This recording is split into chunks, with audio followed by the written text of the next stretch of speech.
साक्ष्य के अनुसार कार्रवाई करें। तो पूरे घटनाक्रम और घटना का पर्दाफाश अनुसंधान के क्रम में पुलिस निश्चित रूप से करेगी। रूप से जो एक इन्वेस्टिगेशन का पॉइंट है उस पर आगे बढ़ेगा और सभी को सुरक्षा देने के लिए पर्याप्त सुरक्षा बल उपलब्ध कराया गया है, जैसा कि मैंने ब्यौरा आपके सामने। नालंदा और रोहतास दोनों जिलों में वर्तमान में विधि व्यवस्था पूरी तरह शांतिपूर्ण नियंत्रण में है। सबसे पहले मैं नालंदा और रोहतास दोनों जिलों में वर्तमान में विधि व्यवस्था पूरी तरह शांतिपूर्ण नियंत्रण में है। जनजीवन सामान्य हो रहा है, कहीं पर कोई दिक्कत नहीं है और अद्यतन स्थिति आपको बता दी गई है। कल भी वीडियो कॉन्फ्रेंसिंग के माध्यम से बता दी गई थी। मैं केवल आपको ये अवगत कराना चाह रहा हूँ कि वहाँ पर्याप्त सुरक्षा बल अभी भी कैंप कर रहे हैं।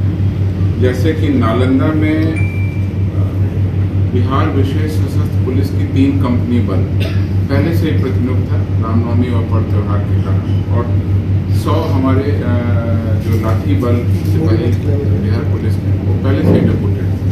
उसके उपरांत जब वहाँ समस्या उत्पन्न हुई तो एसएसपी की 1 कंपनी, रैफ की 2 कंपनी, आईटीबीपी की 1 कंपनी जो आज पहुँची। उसके अलावा बिहार विशेष सशस्त्र पुलिस की 9 कंपनियाँ ऑलरेडी वहाँ पर तैनात हैं। अन्य पुलिस पदाधिकारियों को वहाँ पर भेजा गया है। अभी तक नालंदा में 15 प्राथमिकी दर्ज हुई हैं और कुल 130 लोगों की गिरफ्तारी की गई।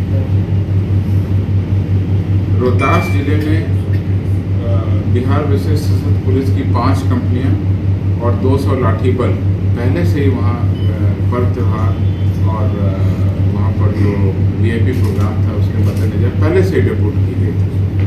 उसके अलावा वहाँ पर 2 एसएसबी की कंपनी, 1 रैफ की कंपनी और बिहार विशेष सशस्त्र पुलिस की 1.5 कंपनी पर अभी वर्तमान में अतिरिक्त रूप से प्रतिनियुक्त कर दिया। वो वहाँ पर अभी कैंप कर रहे हैं। रोहतास में कुल 3 प्राथमिकी दर्ज की गई और उसमें 43 लोगों को अभी तक गिरफ्तार किया गया। कांडों का अनुसंधान गहन तरीके से किया जा रहा है। अलग अलग टीम कांडों के अनुसंधान में कार्रवाई कर रही है और पुलिस अब आगे भी जो साक्ष्य के अनुसार कार्रवाई करनी वो करेगी। जैसा कि आप लोगों को पता है 31 मार्च को नालंदा के लहरी थाना क्षेत्र में जो घटना हुई थी उसमें अगले दिन 1/4/23 को संध्या में देर संध्या में जो फायरिंग हुई उसमें फायरिंग की घटना में 1 व्यक्ति की मृत्यु हो गई। उसका पोस्टमार्टम करा दिया गया है, दाह संस्कार भी हो गया। अन्य 2 व्यक्ति जख्मी हुए थे, इनका इलाज चल रहा है और कहीं पर भी कोई गंभीर रूप से जख्मी और इलाजरत होने की सूचना नहीं है। तो सासाराम नगर थाना के शेरगंज मोहल्ले में लगभग करीब 8 बजे रात में एक झोपड़ी नुमा घर में बम विस्फोट की घटना प्रकाश में आई थी। उसमें 6 व्यक्तियों के जख्मी होने की सूचना थी। उनकी चिकित्सा अभी वर्तमान में बीएचयू बनारस में चल रही थी। इस संबंध में फोरेंसिक जांच, घटनास्थल का निरीक्षण और अब तक के अनुसंधान से बात पता चलती है कि वो विस्फोट वहीं पर हुआ था, बाहर से कहीं से नहीं फेंका गया था और न ही किसी प्रकार की सांप्रदायिक घटना है। इस संबंध में सासाराम नगर थाना काउंसिल के 277/73 दिनांक 2 अप्रैल 2023 10 नामजद अभियुक्तों के विरुद्ध दर्ज किया गया। घटना का कारण ऐसा लगता है अभी तक कि आपराधिक नियत से जख्मियों के द्वारा ही बम को हैंडल किया जा रहा है। उन सभी लोगों को इलाज के बाद गिरफ्तार कर जेल भेजा जाएगा। सासाराम नगर थाना के पास में किसी प्रकार के विस्फोट की सूचना सोशल मीडिया पर चलाई गई। इस संबंध में भी तत्काल सत्यापन कर हम लोगों ने अपने सोशल मीडिया पर इसको वेरीफाई कर दिया है। ये वास्तव में नगर थाना से 3 किलोमीटर दूर एक घर की बाहरी दीवार पर किसी अज्ञात के द्वारा पटाखा फोड़ा गया, जिससे वहाँ विस्फोट होने की अफवाह फैल गई। तो दीवार पर पटाखा के कारण जो काले जैसा निशान हो गया है उसको भी देखा गया है और वहाँ पर सुतली वगैरह जो भी जब्त की गई उसकी भी हम लोग जाँच कराएंगे।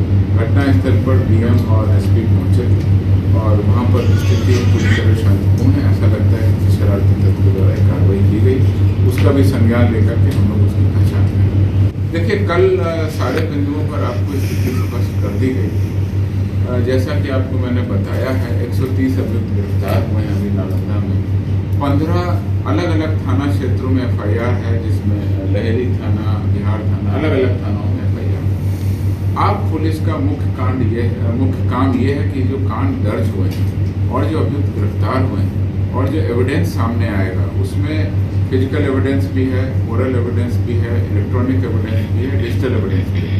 ये सारे एविडेंस को मिला करके हम लोग निश्चित रूप से इस कांड के अनुसंधान में यह तहकीकात करेंगे और ये जानकारी लेंगे कि किस प्रकार से इस पूरे घटनाक्रम अचानक और इतने बड़े पैमाने पर किया गया।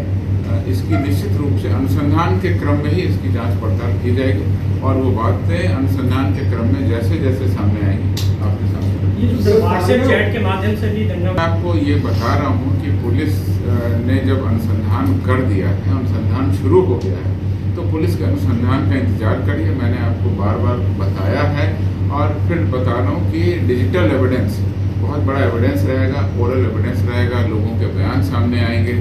अब जब स्थिति शांतिपूर्ण हो गई है तो पुलिस कई लोगों से पूछताछ भी करेगी और पूरे घटनाक्रम को जोड़ के एक कड़ी से दूसरी कड़ी और तीसरी कड़ी अर्थात चेन ऑफ एविडेंस क्रिएट करेगी और हम लोग जो भी कार्रवाई करेंगे साक्ष्य के अनुसार कार्रवाई करेंगे। पूरे घटनाक्रम और घटना का पर्दाफाश अनुसंधान के क्रम में पुलिस निश्चित रूप से करेगी।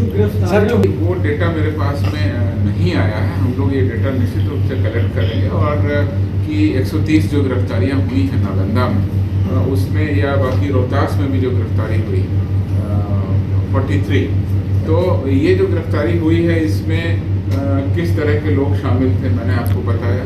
जो अभियुक्त हैं उनसे आवश्यकता अनुसार रिमांड पर लेकर पूछताछ की जाएगी, किस तरह की बैकग्राउंड है।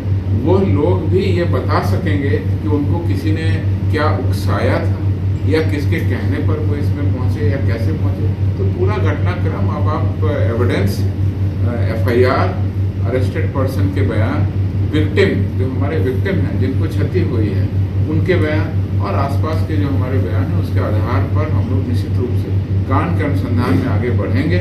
और बिहार पुलिस जब कांड के अनुसंधान में आगे बढ़ेगी, कोई नया तथ्य, कोई नया पैरामीटर सामने आएगा आपको अवगत करेंगे। इसमें अभियुक्तों का ये विश्लेषण नहीं है कि किसकी क्या बैकग्राउंड रही है और एज वाइज प्रोफाइल भी आपने पूछा, वो भी प्रोफाइल सामने नहीं है।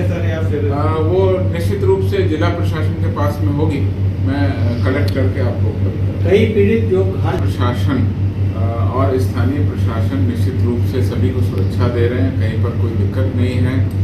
और जो आपने बोला सभी तरह के जो विक्टिम हैं उन सभी का बयान लेकर के हम लोग निश्चित रूप से जो एक इन्वेस्टिगेशन का पॉइंट है उस पर आगे बढ़ेंगे और सभी को सुरक्षा देने के लिए पर्याप्त सुरक्षा बल उपलब्ध कराया गया है, जैसा कि मैंने ब्यौरा आपके सामने रख दिया। वायलेंस के बाद मेरी जानकारी और मेरे नियंत्रण कक्ष की जो जानकारी है, पुलिस मुख्यालय को जो सूचना प्राप्त हुई है, ऐसी कोई भी बात नहीं है कि कहीं से कोई माइग्रेशन हो गया है, कोई चला गया है, नहीं लौट रहा है, ऐसी कोई जानकारी हम लोग को नहीं।